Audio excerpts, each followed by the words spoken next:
Shalom. क्या परमेश्वर हमारा शरण स्थान है? क्या वह हमारी शक्ति का स्रोत है? क्या हम सोचते हैं कि हम मुसीबत के समय उसके पास भाग सकते हैं? तो कृपया ध्यान से सुने। भजन संहिता 46 उसका 10वां पद। चुप हो जाओ और जान लो कि मैं ही परमेश्वर हूं। मैं जातियों में महान हूं, मैं पृथ्वी भर में महान हूं। परमेश्वर हमसे कह रहे हैं कि हम चीजों को जाने दें और उन्हें परमेश्वर ही रहने दें।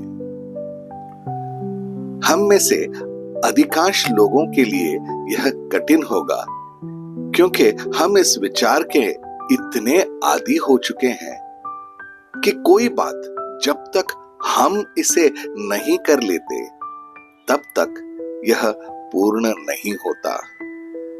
यह जब तक समाप्त नहीं कहते और हम अंतिम शब्द नहीं कह लेते तब तक वो समाप्त नहीं होता। यह हमारा अहंकार है, हमारा दृष्टिकोण है जो हमने खुद विकसित किया है, जो अधिकांश समय हमारे समस्याओं का कारण होता है। आज बाइबल का पद जिस पर हम केंद्रित हैं, हमें अपनी चिंताओं और भय को छोड़ने के लिए प्रोत्साहित कर रहा है और परमेश्वर को अपने तरीके से चीजों को संभालने की अनुमति दे रहा है। और हम जो हर समय नियंत्रण में रहने की इस इच्छा को रखते हैं, उसे हमें त्याग देना होगा।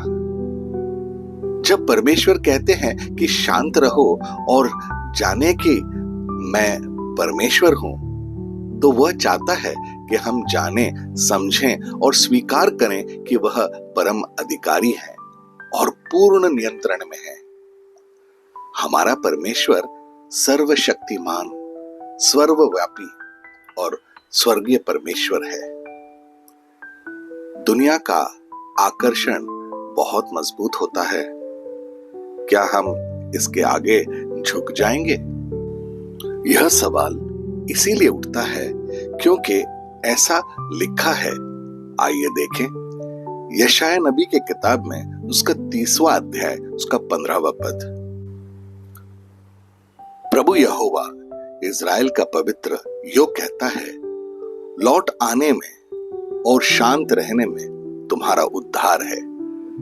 शांत रहते और भरोसा रखने में तुम्हारी वीरता है, परंतु तुमने ऐसा नहीं किया। क्या शांति से हम परमेश्वर की आवाज सुनते हैं?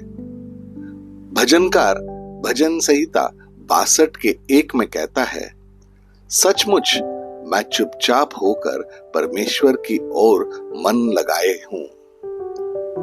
मेरा उद्धार उसी से होता है। हमें प्रतीक्षा करनी है, हमें चुप रहना है और हमारा ध्यान केवल एक व्यक्ति पर केंद्रित होना है, परमेश्वर पर। और देखें भजनकार उसी भजन 62 के 5 में क्या कहा है। हे मेरे मन, परमेश्वर के सामने चुपचाप रहे, क्योंकि मेरी आशा उसी से है। हमने प्रार्थना करनी है और हमारे पास प्रार्थना की विनतियां भी हो, बहुत अच्छी बात है, लेकिन क्या हम बिना कुछ बोले परमेश्वर के उपस्थिति में चुपचाप बैठते हैं? और यही वो बात है जो वह आज हमें बताने की कोशिश कर रहे हैं। क्या हम उसकी आवाज सुने और कान लगा सकते हैं? वह बोलता है, लेकिन इस दुनिया के शोर में और अपनी आवाज में हम उसकी आवाज के प्रति बहरे हो चुके हैं। मुझे अय्यूब की 6 अध्याय उसके 42 में जो लिखा है वह अच्छा लगता है। मुझे शिक्षा दो और मैं चुप रहूंगा, और मुझे समझाओ कि मैंने किस बात में चूक की है। क्या हम शांत रहेंगे और परमेश्वर को नियंत्रण सौंप देंगे। आइए हम प्रार्थना करें। हे प्यारे और दयालु स्वर्गीय पिता, आपको धन्यवाद देना कितना अच्छा है। आपके नाम की स्तुति गाना कितना अच्छा है। सुबह में आपकी करुणा और हर रात आपकी विश्वसनीयता की घोषणा करने के लिए अच्छा लगता है। मैं घोषणा करता हूं कि आप मेरा शरण स्थान और मेरा छिपने का स्थान हो। मैं इस बात से परेशान हूं कि मैं अपने शत्रुओं से घिरा हुआ हूं। हर समय नियंत्रण में रहने की मेरी इच्छा को दूर करें। आपके आगे समर्पण करने की मेरी इच्छा को पूरी करें। आप मुझे शांत रहने और आपका इंतजार करने के लिए कहते हैं। पिता, मैं समझता हूं कि मेरे लिए शांत रहना और आपका इंतजार करना कितना कठिन है।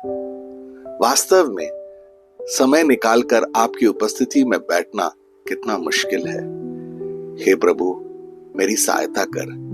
मेरे हृदय को आपके उपस्थिति के लिए लालित कर। मेरे मन और मेरी आत्मा को शांत करने, आपकी आराधना करने और आपकी उपस्थिति में प्रवेश करने हमेशा यह मुझे वरदान दे। नम्रता पूर्वक आपकी आवाज सुनने में मेरी सहायता कर। मुझे सिखा और मैं चुप हो जाऊंगा। मुझे समझा कि मैं कैसे भटक गया हूं। मैं आपके अलावा किसी पर भरोसा नहीं कर सकता। आप मुझे नुकसान पहुंचाने की योजना नहीं बना रहे हैं। मैं आपके सामने शांत रहने के फायदों को समझता हूं। मैं आपके वचन से प्रोत्साहित और प्रेरित हूं, जो कहता है, परंतु जो यहोवा की बाट जोता है वे नया बल प्राप्त करते जाएंगे। वे उकाबों के नाई उड़ेंगे। वे दौड़ेंगे और श्रमित ना होंगे, चलेंगे और थकित ना होंगे। आपके वादों के लिए धन्यवाद अब्बा पिता। मैं उनका इंतजार करूंगा और मुझे पता है कि मैं धन्य हो जाऊंगा। मैं यह प्रार्थना नसरत के यीशु मसीह के अद्भुत नाम में करता हूं। आमीन और आमीन। अपने दिन की शुरुआत प्रभु यीशु से करें। सब्सक्राइब कीजिए, नोटिफिकेशंस ऑन रखिए और ये दैनिक भक्ति आपको रोज मिलेगी। धन्यवाद।